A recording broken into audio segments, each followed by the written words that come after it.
Bir ауылда Әнуар деген мейірімді адам өмір сүрген екен. Мына орай не болып кетті? Отқа ағаш тастайын да, ұйықтайын.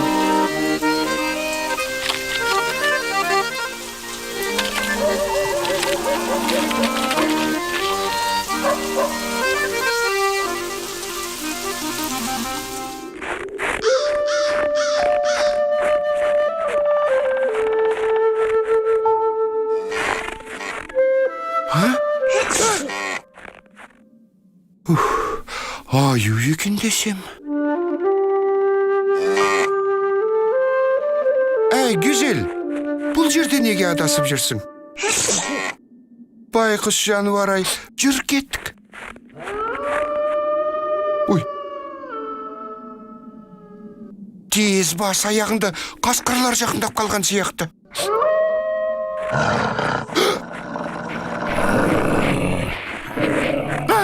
Güzel, tez kaçtık.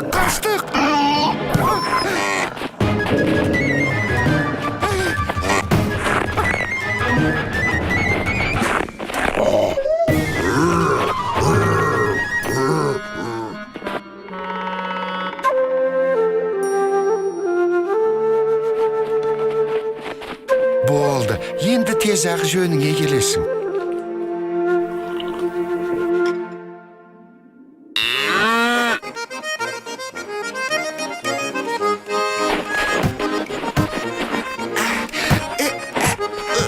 Сөйтіп Гүзел Әнуардың үйінде қалды. Шалға үй шаруасын тындыруға көмектесті.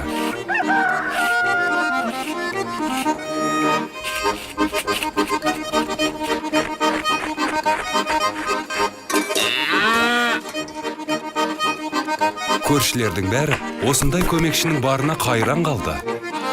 Өмірімде мұндай ақылды сиырды көрмеппін. Ал ауылдың екінші басында Мұса тұратын еді. Сен не, өзіңді менен ақылды санайсың ба? Неменеге тесілесің? Ауыл емес қарақшылардың ұясы дерсің. Мен бәріңе көресілеріңді көрсетем, өңшең оңбаған. Қайда көз салсаң да күлең алаяқты көресің.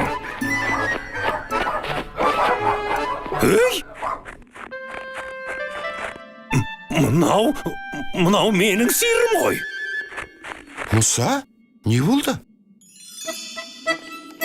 Андағы сүт менікі. Әкел бері. Мұса, мұның не? Орлақшы. Не? Қане қайтыға? Үйге қайт дедім. Мұса, сенің есің ауған бөзі. Жібер кәне. Сен менің сиырымды ұрладың. Сен менің сүтімді ұрладың. Ұрлықшы.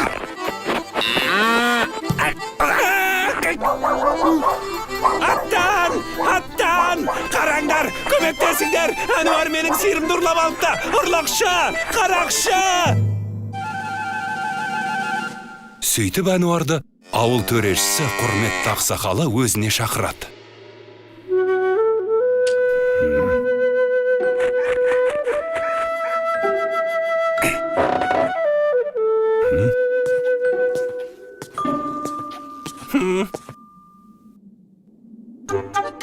Сонымен Әнуар, сен сиырды орманнан тауып алдың деймісің? Иә. Ал сен Мұса, бұл сиыр сенікі демекшісің.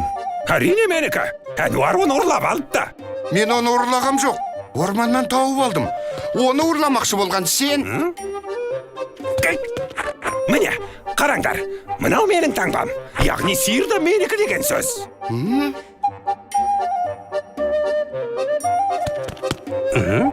Ал, бұған не дейсің? Мұса, егер сиыр расында да сенікі болса, ол орманда не қып жүрді? Айдан анық емес пе? Адасып кеткенде. Мұса бірдеңе жоғалтса, бүткіл ауылды басына көтеруші еді. Сиырыңның жоғалғаны жайлы неге ешкімге айтпадың, Мұса? Қайғыдан құса болып жүрдім де. Бұл сиыр маған туған баламдай жақын еді. Bir кезде із-түссіз жоғалды да кетті. Өзінің ақымақтығының кесірінен. Тауып қайтарып бергенің үшін рахмет саған, Әнуар.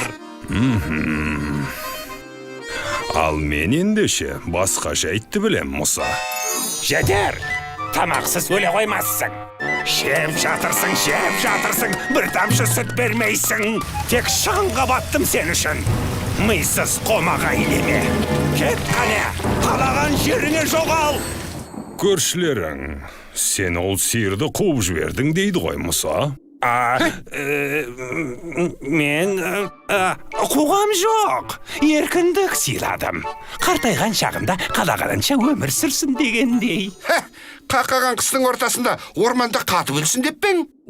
Масқара, кәрі сиырды қуып жібергенін қара. Түн ортасында еркіндік сыйладым дейді. Түн ортасында қатып өлсін деген еді. еркіндік сыйладым дейді. Яғни сиыр ешкімдікі болмағаны ғой. Әнуар оны асырап алды. Енді бұл сиыр соныкі. Әнуар оқыпты қожайын. Соған бұйырған екен. Мен жақсы қожайынмын. Еңсеміз ғой менікі. Маңайдағы ең жүйрік атта менде ғана. Бұл менің сиырым. Қаласам қуып шығам, әйтпесе шұжық жасаймын. Осылай.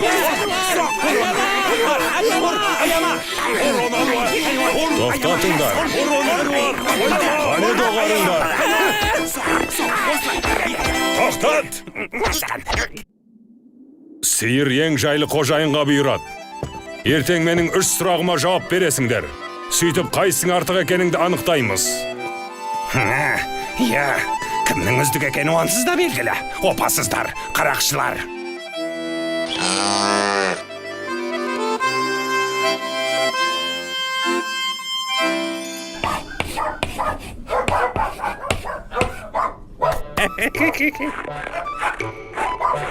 Мұса, уақытын бос жібермей, бәрін келістіріп қоймақшы болды.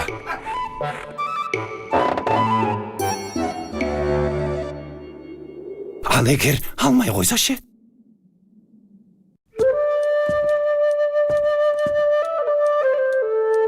Маңайдағы ең жүйрік атта менде ғана. Бұл менің сиырым. Қаласам қуып шығам, әйтпесе шұжық жасаймын. Төреш Әнуарды аяп, сайыста көмектеспекші болды.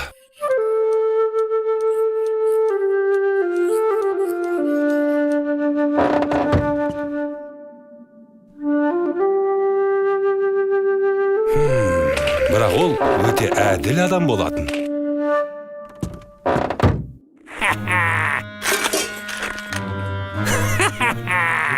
Дайын жауаптар. Бірінші сұрақ, екінші, үшінші, енді жеңіс менікі. Әрі тегін.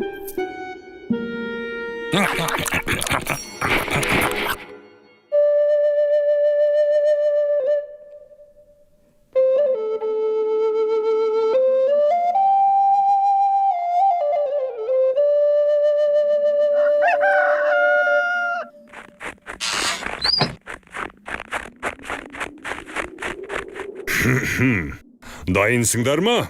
Бірінші сұрақ. Дүниедегі ең құнарлы не нәрсе? Мұсаның қойлары шығар.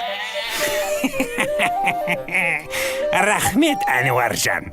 Бірақ ең құнарлы нәрсе ол жер ана. Мұсаның жауабы дұрыс. Екінші сұрақ. Дүниедегі ең жүйрік нәрсені ата. Мұсаның аты ең жүйрік болар. Бәрінен жүйрік ол адамның ойы. Бірақ сенің ойың емес. Үшінші сұрақ. Дүниедегі ең әдемі нәрсені ата. Ең әдемі ол güzel. Ақымақ екенсің, Әнуар.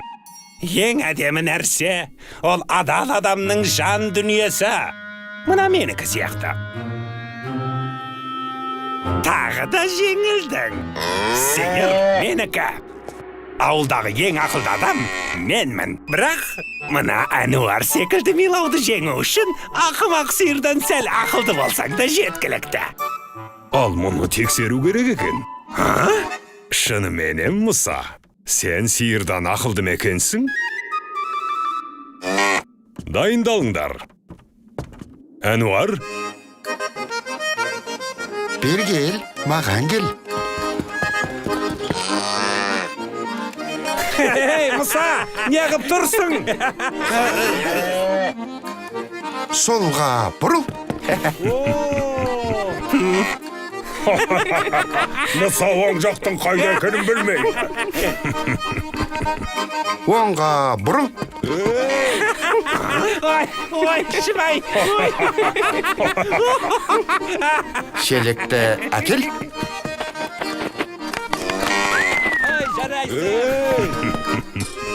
Ақылдым менің.